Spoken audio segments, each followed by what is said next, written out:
할렐루야. 이 시간에 예배당 우리 모두에게 성령의 충만한 기름 부으심이 임하시기를 주의 이름으로 축원드립니다. 우리는 지난 주일에 하나님의 말씀을 따라 의와 공도를 행할 때에 우리가 세상을 변화시키는 공동체가 될 수 있다는 말씀을 들었습니다. 오늘은 두 번째로 우리가 인간관계에서 선한 영향력을 미칠 때에 세상을 변화시키는 선교 공동체가 될 수 있다는 것에 대한 말씀을 여러분과 함께 나누고자 합니다. 여러분 생활하시면서 살아가시면서 여러분 친하게 지내시는 분들이 몇 분이나 되십니까? 여러분이 관계 맺는 사람의 숫자는 사람마다 다 다양하겠지만은 평균적으로 한 250명 정도가 된다고 그래요. 거기는 친한 사람도 있고 그냥 알고 지내는 분들도 포함될 것입니다. 자, 이 이론을 이야기한 사람은 조 지라드라고 하는 분인데 이분은 15년 동안 자동차를 판매하는 세일즈맨으로서 활동을 했던 분인데 그 15년 동안에 무려 13,001대의 자동차를 팔아서 기네스북에 등재된 실제 인물입니다. 이분이 자동차를 팔기 위해서 고민하고 연구하던 끝에 보니까 한 사람이 평균적으로 관계 맺는 사람의 숫자가 한 250명쯤 되더라는 거예요. 그래서 그는 그러한 자기가 발견한 이 사실을 자신의 자동차 판매에 적용했던 것입니다. 그래서 그는 고객 한 사람을 절대 그 한 사람으로만 대하지 않았고 그 한 사람을 250명을 대하듯 대했던 거예요. 내가 한 사람의 고객에게 신뢰를 잃으면 곧 250명의 고객을 잃는 것이다. 그는 그런 마음을 가지고 한 사람을 극진히 섬기고 대하고 그와 관계를 맺었던 거예요. 이런 식으로 고객을 대한 것이 바로 그가 세일즈에서 성공한 비결이었다고 합니다. 그래서 산술적으로 계산해 보았더니 그가 15년 동안 차를 판 것이 매일 2.4대의 차를 판매한 것이더라고요. 그러니까 얼마나 많은 차를 팔았습니까? 자, 여러분 이렇게 따져보자면 이것을 우리 교회에 적용해 보자면 우리 교회의 우리 작년 성도가 100명이라고 한다면 우리 교회의 교회는 몇 명입니까? 25,000명 교회입니다. 할렐루야. 네, 우리 교회는 25,000명 교회입니다. 네, 그런 마음으로 여러분이 서로를 사랑하고 서로를 대하고 서로를 섬기고 우리 교회에 오시는 모든 분들을 그렇게 대할 수만 있다면 놀라운 부흥의 역사, 놀라운 변화의 역사를 우리가 경험할 수 있다고 믿습니다. 네, 우리가 그런 면에서 친하게 지내는 사람의 수가 얼마가 되는가 하는 것은 그 숫자 이상의 보다 깊은 의미를 담고 있습니다. 여러분 숫자라고 하는 것은요 실수가 있고 허수가 있는 거예요. 수학에서 실수와 허수가 있는데 실수는 실제로 존재하는 수, 그래서 수직선에다가 표시할 수 있는 수면 그거는 실수예요. 1, 2, 3, 4도 되지만 1.2, 1.13 이건 다 실수예요. 그런데 숫자가 아닌데 숫자처럼 쓰는 것들이 있어요. 그것을 보고 우리는 허수라고 이야기를 합니다. 허수는요 실제로 존재하지는 않는 숫자예요. 그것은 눈에 보이지 않는 것들을 증명하고 어떤 가설을 증명해내기 위해서 개념적으로 필요한 수학적 개념들의 숫자입니다. 제곱근이라든가 복소수 같이 이런 것들은 실제로 존재하지 않죠. 그렇지만 그런 것들은 수학식을 증명하는 데 있어서 꼭 필요한 것들이에요.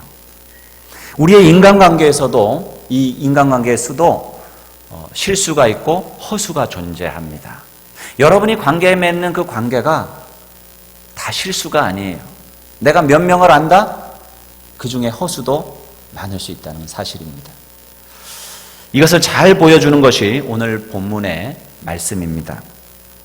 하나님은 소돔과 고모라의 죄악상이 너무나도 심해서 그 부르짖음을 들으시고 그 성의 참상을 직접 확인하시고 그 성을 멸하시기 위해서 사자를 보내십니다. 그런데 하나님은 사자와 함께 그리로 가시던 중에 내가 하려는 것을 아브라함에게 숨기겠느냐 하시면서 그의 종 아브라함에게 먼저 들리십니다. 그리고 이 소돔과 고모라에 대한 이 심판의 이야기를 하시는 거예요. 그리고 그 계획을 알려주게 됩니다. 그것을 우리가 지난주 창세기 18장에서 묵상했습니다. 소돔 고모라에 대한 하나님의 계획을 들은 아브라함은 즉각적으로 하나님께 묻습니다. 주께서 의인과 악인을 함께 멸하시려나이까? 자, 아브라함이 이렇게 물은 이유가 있죠. 뭘까요? 소돔 고모라에 살고 있는 자신의 조카 롯의 가족들을 그는 생각했던 것입니다. 소돔 고모라를 멸하실 때에 거기에 살고 있는 내 조카이자 그 역시 하나님의 백성인 롯과 그의 가족들까지 멸하실 것입니까? 나아가서 롯을 봐서라도 소돔과 고모라를 용서하시면 안 되겠습니까? 하는 자신의 생각을 하나님 앞에 표현했던 것입니다. 아브라함은 소돔 고모라로부터 약 30km 떨어진 지역에서 현재 살고 있었습니다. 그렇기 때문에 그는 현재 소돔과 고모라가 어떤 상태에 있는지, 얼마나 타락했는지, 또 그렇게 타락한 도시에 살고 있는 롯의 처지와 롯이 심판당하는 것을 당할 수밖에 없는 그런 현실에 대해서도 그는 많은 것을 이미 알고 있었습니다. 그래서 그는 하나님 앞에 롯이 심판당하는 것을 면하게 해달라고 지금 요청을 하고 있는 것입니다. 특별히 아브라함은 하나님의 공의에 호소해서 의인과 악인이 함께 심판당하는 것이 의로운 하나님으로서 하실 일입니까? 이런 요지의 이야기를 하고 있는 거예요. 이 말은 소돔 고모라가 아무리 죄악이 가득하다 하지만은 거기에 의인도 살지 않습니까? 그리고 아브라함이 생각하기를 소돔과 고모라에 한 50명의 의인은 살고 있지 않겠는가? 롯을 비롯해서 그 가족을 비롯해서 그의 사람들을 비롯해서 50명은 되지 않겠는가? 이런 생각을 가지고 하나님 앞에 재차 묻습니다. 하나님, 그 성에 의인 50명이 있다면 그래도 그 성을 하나님 멸하시겠습니까? 그 숫자를 가지고 하나님 앞에 호소했습니다. 소돔 고모라에 의인 50명이 있다면 내가 그 성을 멸하지 않겠노라. 하나님 그렇게 말씀을 하셔요. 하나님의 흔쾌히 응답하는 그 이야기를 듣고 나니까 아브라함이 조금 약해졌어요. 내가 너무 많은 숫자를 댔나? 그래서 아브라함은 거기서 5명을 뺍니다. 하나님 45명의 의인이 있다면 그래도 멸하시겠습니까? 아니, 45명이 있어도 내가 그 성을 멸하지 않겠다. 하나님, 저를 용서해 주십시오. 40명이 있다면요. 30명이 있다면요. 20명이 있다면요. 하나님 그 얘기 때마다 의인이 그렇게 있다면 내가 그 성을 멸하지 않겠다. 벼룩도 낯짝이 있죠. 더 이상 말을 못하겠는데 혹여라도 그래도 자기 조카인 롯과 그 가족만이라도 구원시켜야 되지 않겠나. 그런 마음 가지고 하나님 이번엔 정말 마지막입니다. 용서하시고 들으십시오. 만약에 의인 10명이 있다면 하나님 어떻게 하시겠습니까? 그 성에 의인이 10명이 있다면 내가 멸하시지 않겠노라. 여러분, 하나님은 그와 같이 자비의 하나님이시라는 사실을 믿으시기 바라요. 어떤 사람들은 하나님을 생각하기를 막 무서운 어떤 심판의 하나님, 그래서 어떻게든지 사람들을 잡아다가 지옥에 가두는 하나님이라고 생각하지만 저는 성경을 읽으면 읽을수록 느끼는 것은 뭐냐 하면 지옥은 하나님이 만드신 게 아니라는 거예요. 지옥은 인간이 스스로 만드는 거예요. 인간은 가만히 두면 알아서 지옥으로 들어가는 게 인간이에요.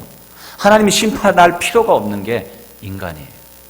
하나님의 은혜로 하나님이 이 땅을 보존시켜 주시기 때문에 우리가 그나마 존재하고 있는 것이지 인간은 그 죄악 가운데 스스로 멸망할 수밖에 없어요. 영적으로 봐도 에베소서 2장의 말씀처럼 허물과 죄로 죽었던 너희를 살리셨고 인간은 이미 허물과 죄로 죽은 상태에 있어요. 스스로 그 죄악으로 죽음 가운데 살아가고 있는 것입니다. 하나님은 10명이 있어도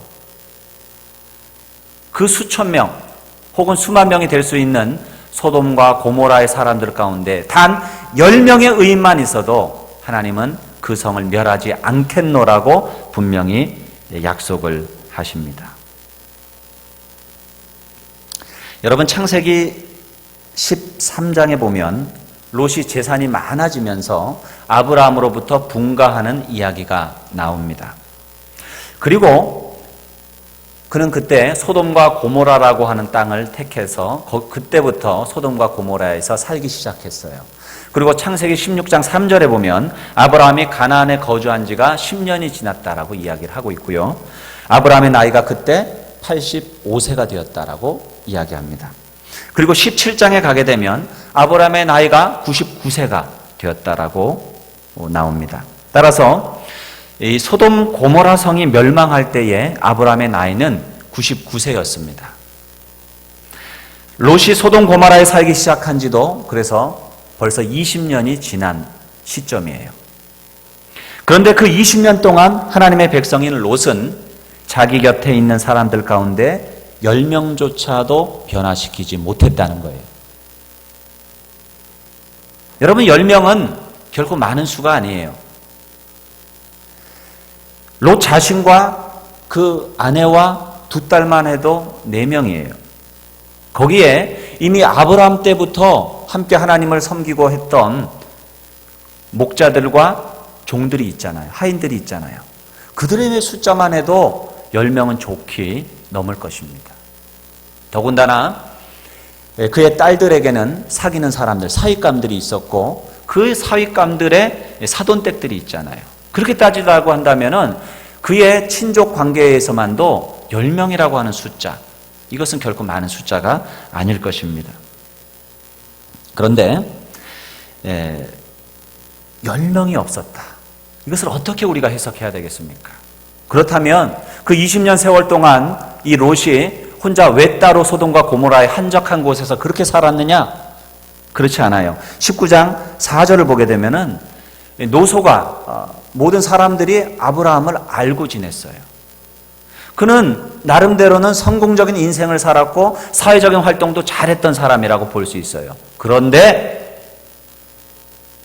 10명의 사람도 그는 구원해내지 못하는, 10명도 전도하지 못하는, 10명에게도 선한 영향력을 미치지 못하는 그런 삶을 살았다는 사실이에요. 그가 알았던 많은 사람의 숫자는 허수였고 이것이 바로 롯의 현실이었습니다. 그의 영적인 상태였던 것입니다. 롯이 얼마나 무기력하게 살았나 하는 것은 그 사위들의 모습을 통해서도 우리가 발견할 수가 있습니다. 곧 심판이 있을 것이라고 하는 천사의 이야기를 듣고 사위들에게 급박하게 우리가 빨리 이 성을 떠나야 된다라고 이야기했을 때에 사위들이 어떤 반응을 보였느냐? 농담으로 여겼더라. 여러분 14절을 한번 봅니다. 롯이 나가서 그 딸들과 결혼할 사위들에게 말하여 이르기를 여호와께서 이 성을 멸하실 터이니 너희는 일어나 이곳에서 떠나라 하되 그의 사위들은 농담으로 여겼더라. 여러분, 이 농담으로 여겼더라라고 하는 이 농담의 원어적인 의미는 단순히 무시한다는 뜻만이 아니에요. 놀리다, 희롱하다, 가지고 놀다는 뜻이에요. 자기의 장인이 이야기하는데 그 이야기를 갖다가 아이고 우리 장인어른 연세 드시더니 농담도 잘하시네, 뭐 이렇게 받아치는 그런 지금 형국인 거예요. 평소에 사위들이 장인이 될 롯과 그의 말을 아예 인정하지 않았다는 말이에요. 아이고 저 양반 또 그러네, 아이고 저 친구 또 그러네. 그러한 삶을 롯이 살았던 거예요. 그래서 이번에도 장인 롯이 말한 소돔 고모라의 멸망을 아예 무시해버리고 우습게 여겼던 것입니다. 롯은 이렇게 신앙을 가지고 있으나 무기력한 삶을 살았습니다. 그랬기에 수천 명이 거주하던 소돔 고모라에서 살아남아서 롯의 뒤를 따른 사람이 겨우 자신의 가족, 자신을 포함해서 4명밖에 없었던 것입니다. 그것은 소돔 고모라의 심각한 죄악 때문이기도 했지만은 신자인 롯이 믿음으로 영향력 있는 삶을 살지 못한 까닭이기도 한 것입니다. 최후의 심판의 날에 이런 상상을 한번 해봐요. 최후의 심판의 날에 하나님이 우리들을 세워놓고 이 사람을 통해서 하나님을 알고 하나님 앞으로 돌아온 사람이 있다면 이 사람 뒤로 한번 서보십시오 하면 여러분 뒤로 몇 사람이나 서겠습니까? 최 집사님은 보니까 10명이 섰고 김 권사님 뒤에는 7명이 섰는데 내 뒤에는 한 명도 없다고 한다면 얼마나 부끄러운 일이겠습니까? 지금 여러분 곁에 있는 많은 사람들은 어쩌면 허수일 수 있습니다. 많아 보이는 것 같아도, 많은 인간관계를 가지고 있는 것 같아도 심판날에 불러 모아 여러분 뒤에 서라고 하면 여러분의 계산보다 훨씬 더 적은 수가 여러분 뒤에 설지도 모릅니다. 아니, 어쩌면 여러분의 자녀들마저도 여러분 뒤에 서지 않을 수도 있습니다. 다시 한번 여러분의 인간관계를 한번 돌아보시기 바랍니다. 여러분이 지금까지 살아오시면서 믿음으로 영향력을 미친 사람은 몇 명이나 될까요? 이제라도 여러분 주위에 있는 사람들에게 생명의 복음을 전하고 그 복음을 통해서 선한 영향력을 미칠 수 있는 성경적인 인간관계로 여러분의 관계가 거듭날 수 있기를 바랍니다. 여러분들은 롯처럼 부끄러운 구원, 자신과 가족들만 달랑 구원받는 사람 되지 않기 위해서 여러분 이 복음을 증거하는 귀한 삶 사시기를 주의 이름으로 축원드립니다. 자, 그런데 이게 끝이 아니에요. 롯의 구원이 더욱 부끄러운 이유는 소돔 고모라에서 살아남은 사람이 4사람이 아니라 3사람이라는 데 있어요. 롯과 그의 아내와 2딸을 합쳐서 4명이지만 나중에 한 사람이 거기서 탈락이 됩니다. 누굽니까? 네, 롯의 아내입니다. 그녀에게 20년간 살아온 소돔과 고모라의 그 화려한 삶은 정말 발을 떼기 어려울 정도 그런 마음을 주었을 것이라고 하는 것은 충분히 이해가 됩니다. 그러나 지금 그녀의 뒤편에는 소돔 고모라가 멸망하는 소리, 하늘로부터 유황과 불이 떨어져서 그 땅이 그 성들이 무너지고 하는 그 소리가 귀에 들렸고 그 성이 불타는 그 타는 냄새, 유황의 냄새가 코를 찔렀을 것입니다. 전쟁터와 같은 그런 굉음들, 폭음들, 그러한 소리들이, 그런 냄새들이 그녀의 귀와 코에 분명히 느껴졌을 것입니다. 그래서 굳이 뒤돌아보지 않아도 하나님의 말씀대로 엄청난 심판이 벌어지고 있다는 사실을 충분히 알 수 있었을 것입니다. 그 무시무시한 심판을 빨리빨리 피하기 위해서 그녀는 발걸음을 재촉해야 했습니다. 그러나 롯의 부인은 발걸음을 재촉하기보다는 뒤를 돌아보고 말았습니다. 그녀가 왜 뒤를 돌아보았을까요? 뒤를 돌아보면 죽을 것이라고 하는 주님의 경고를 무시했던 것입니다. 여러분, 하나님의 말씀을 무시하는 것은 곧 하나님을 무시하는 것입니다. 누군가 어떤 말을 하는데 그 말을 무시한다는 것은 곧 그 사람을 무시하는 거예요. 우리가 하나님의 말씀을 무시한다면 우리는 하나님을 무시하는 거예요. 결국 이 롯의 아내가 심판을 받아 소금기둥이 되는 그런 안타까운 형편에 처하게 된 것은 그녀가 하나님의 말씀을 무시했기 때문이에요. 그녀는 설마 하면서 뒤를 돌아보았겠지만은 그 설마가 사람 잡는다고 그녀는 소금 기둥이 되어서 사람들에게 불명예스러운 그런 이름으로 오르내리는 그런 주인공이 되고 말았습니다. 그래서 그녀도 소돔 고모라 성을 빠져나왔지만 소돔 고모라의 성 안에 있었던 사람들과 똑같이 심판의 대상이 되고 말았습니다. 다른 사람들은 그래도 성 안에서 죽었는데 이 여인은 성 밖에 그 위험지대를 빠져나오고 나서 안전지대에서 죽었기 때문에 더 불쌍한 사람이 아닐 수 없습니다. 교회 다니면서 심판받은 거랑 똑같은 거예요. 교회 나오면서 심판받은 거예요. 예수 믿는다고 하면서 심판받은 것과 같은 거예요. 그래서 소돔 고모라에서 살아남은 사람의 수는 3명밖에 되지 않았습니다.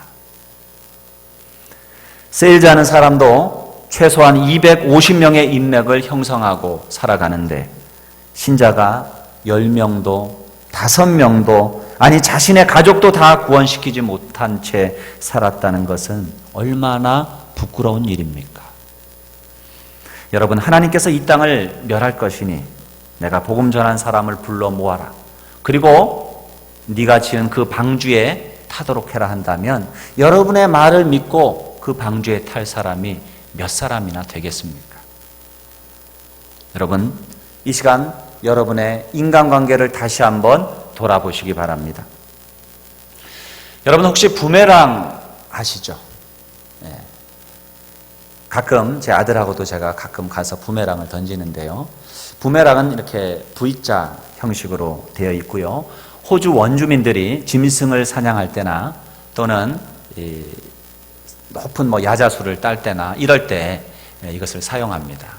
이것을 한 50cm 지름이 50cm 정도 되는데 그것을 손목을 비틀면서 스냅을 줘서 탁 던지면 그것이 수직으로 쫙 직선으로 쭉 날아가다가 이것이 갑자기 수직으로 탁 상승하면서 큰 타원을 그리면서 던진 사람에게로 돌아오는 아주 신기한 것. 그게 부메랑이에요. 그래서 그 부메랑의 궤적을 보면서 부메랑 효과라고 하는 말이 생겨졌습니다.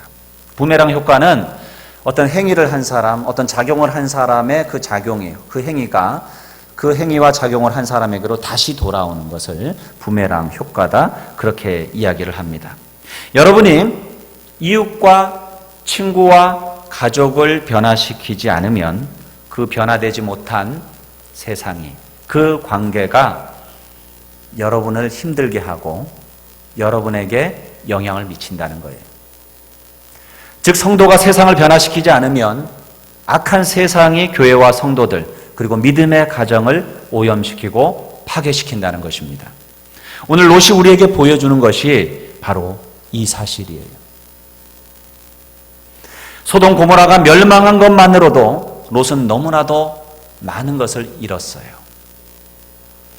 재산을 모두 다 잃었고 이웃을 잃었습니다.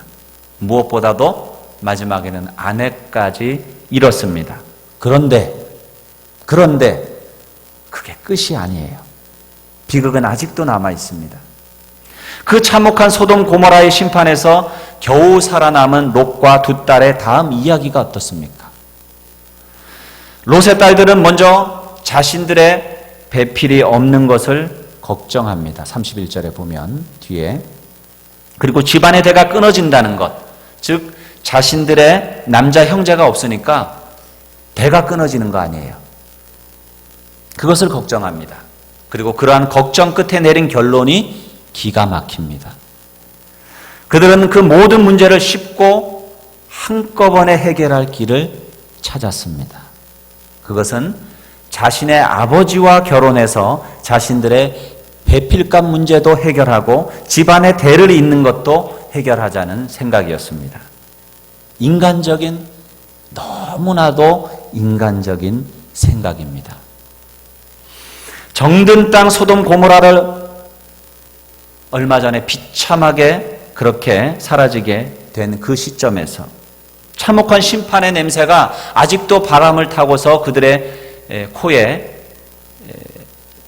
전달되는 그러한 시점에서 엄마까지 잃은 슬픔이 있는 그 가운데에서 이 딸들이 이런 말도 안 되는 생각을 어떻게 할 수 있었을까? 그 당시에 롯은 아마도 술이 아니면 잠들 수 없을 정도로 고통 가운데 그렇게 살고 있었던 것 같습니다. 그래서 술에 취해서 잠자리에 들고 그랬던 것 같아요. 삼촌 아브라함이 당연히 먼저 선택할 수 있는 선택권이 있음에도 불구하고 욕심에 눈이 어두워서 자기가 먼저 땅을 선택했던 롯. 그리고 자기가 그렇게 좋다라고 생각했던 그 소돔과 고모라 땅에서 20년을 떵떵거리고 살았는데 지금 그는 모든 것을 잃고 심지어는 아내까지 잃는 그런 상황이 되었습니다. 그 후회스러운 시간들을 생각하며 술로 지새다가 잠자리에 들 수 있었습니다. 어찌 보면 인간적으로 너무나도 이해가 되는 이야기죠. 그 모든 것이 후회스러운 그에게 더 아픈 또한 상처가 되는 일들이 생깁니다. 그 딸들이 그 괴로워하는 아버지를 더 잘 섬기고 또는 새 장가를 드릴 생각은 하지 않고 오히려 자기들이 아버지의 부인이 됩니다. 그래서 낳은 아들들이 모압과 암몬이에요. 이 모압과 암몬은 대대로 이스라엘 백성들을 괴롭히는 원수들이 됩니다. 그리고 대대로 불명예스러운 그러한 이름으로 그들에게 남게 됩니다. 여러분, 이것을 통해서 알 수 있는 것은 롯이 변화시키지 못한 세상의 최고 피해자는 바로 롯 자신이라는 것입니다. 그가 변화시키지 못해서 아내가 그렇게 비참하게 죽었고, 그가 변화시키지 못해서 딸들의 모습이 이러했고, 그가 변화시키지 못한 소돔 고모라의 정신과 삶이 그대로 딸들에게 남아 있어서 그들이 할 수 없는 엄청난 죄악을 저지른 것입니다. 이렇게 롯의 딸들을 돌이킬 수 없을 정도로 타락시키도록 내버려 둔 것이 누구입니까? 결국 롯이에요. 몸은 비록 소돔 고모라에서 빠져나왔을지라도 그들의 정신과 생활 방식과 신앙은 소돔 고모라 그대로였던 것입니다. 여러분, 우리도 마찬가지입니다. 여러분, 이스라엘 백성들이 애굽에서 나왔지만 1세대들은 다 광야에서 죽게 됩니다. 왜 그랬습니까? 여호수아와 갈렙을 제외하고 그 많은 사람들이 다 죽게 된 것은 결국은 애굽에서의 그 세상의 삶, 그 세상의 정신을 그들은 다 끊어내지 못했기 때문이에요. 여러분, 교회에 나오는 것은 참으로 중요한 일이에요. 교회에 나와야 구원을 받습니다. 그러나 우리의 신앙생활을 다시 돌아봐야 돼요. 우리의 인간관계에 신앙으로 영향력을 미치지 못하는 그런 신앙생활을 하고 있다면 우리는 다시 우리의 신앙을 돌이켜보아야 돼요. 복음이 무엇인지, 예수가 누구이신지, 주님의 말씀이 무엇인지 우리는 두 눈을 크게 뜨고 보아야 됩니다. 소돔과 고모라를 변화시키지 못한 롯은 소돔과 고모라를 그대로 빼어 닮은 딸들에 의해서 너무나도 부끄러운 일의 주인공이 되고 만 것입니다. 여러분, 우리가 정신을 똑바로 차려야 됩니다. 롯이 변화시키지 못한 세상이 롯을 고통스럽게 만들었듯이 여러분이 가족과 친구와 이웃과 이 세상을 변화시키지 못한다면 변화되지 않은 이 악한 세상이 바로 저와 여러분과 우리 공동체와 믿음의 공동체를 파괴시키고 오염시키게 될 것입니다. 이것이 본문이 우리에게 들려주는 슬프고도 무서운 경고의 메시지입니다. 여러분이 지금 살아오면서 복음을 전해서 하나님을 믿게 한 사람은 몇 명이나 되십니까? 여러분 주위에 그런 사람들이 많을수록 여러분과 여러분의 자녀들과 그리고 이 공동체에 득이 될 것입니다. 여러분, 그것이 여러분 자신과 자녀를 위한 무엇보다도 안전한 보험을 드는 것이 될 거예요. 돈을 들여서 여러분 보험은 많이 드시는데 정말로 여러분이 믿음으로, 신앙으로 살아가는 것, 사실 그것이 진정한 보험을 드는 거예요. 그렇지 못할 때 벌어지는 비참한 결과를 우리가 보지 않았습니까? 여러분 기억하십시오. 여러분이 세상을 변화시키는 것은 여러분의 미래를 위해서 그토록 필요한 일이고 여러분을 위한 일이에요. 지난주에도 말씀을 드렸지만 인간의 편리를 위해서 인간이 써버린 그 플라스틱이 미세 플라스틱이 돼서 결국은 최종 포식자인 인간에게 물고기를 통해서 혹은 동물들을 통해서 식물들을 통해서 인간의 몸속에 쌓이는 거예요. 그 양이 무려 크레딧 카드, 신용카드 한 장 분량이에요. 우리는 그것을 먹고 살아요, 매달. 그 한 장씩. 얼마나 끔찍한 일입니까?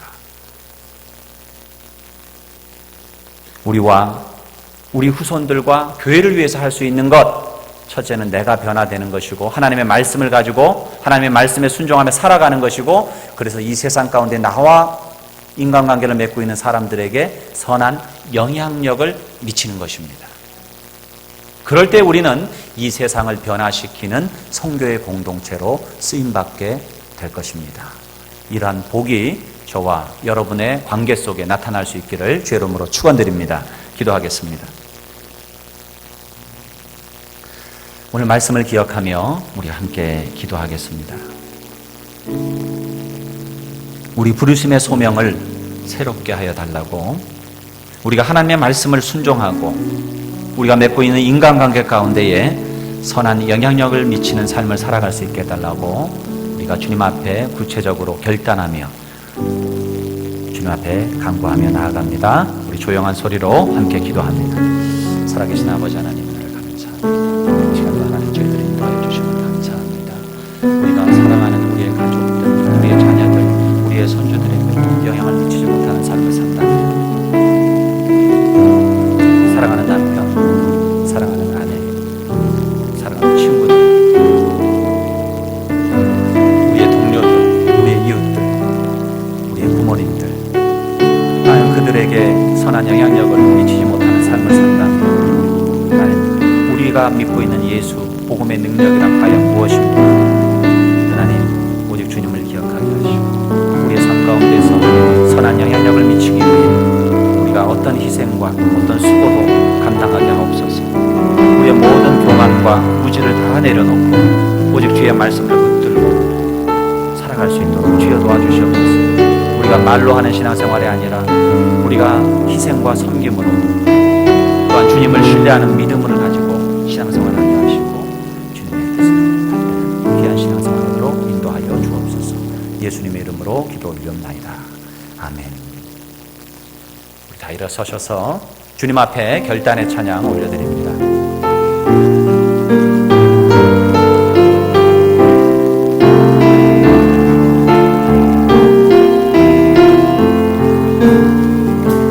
진정한 예배가 숨쉬는 교회, 주님이 주인 되시는 교회, 믿음의 기도가 쌓이는 교회, 최고의 찬양을 드리는 교회, 말씀이 살아 움직이는 교회, 성도의 사랑이 넘치는 교회, 섬김과 헌신이 기쁨이 되어 열매 맺는 아름다운 교회,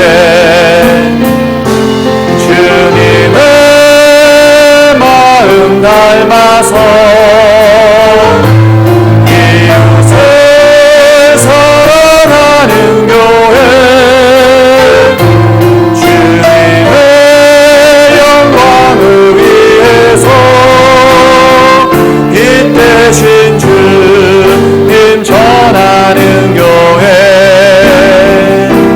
사랑의 불꽃이 활짝 피어나 날마다 사랑에 빠지는 교회, 주께서 사랑하는 우리 교회가 이런 교회 되게 하소서. 주님의 마음 닮아서, 주님의 마음 닮아서 이웃을 사랑하는 교회, 주님의 영광을 위해서 빛 대신 주님 전하는 교회, 사랑의 불꽃이 활짝 피어나 날마다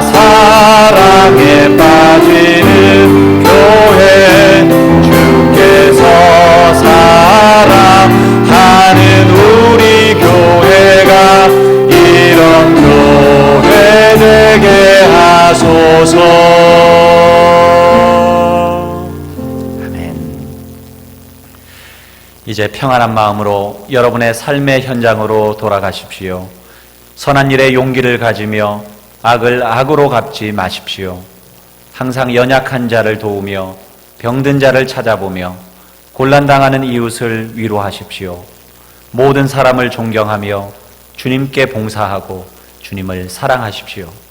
모든 일을 믿음과 사랑으로 행하며 어떤 일에도 소망을 포기하지 마십시오. 거룩하신 성령께 순종하여 기쁨과 감사의 생활을 해 나아가십시오.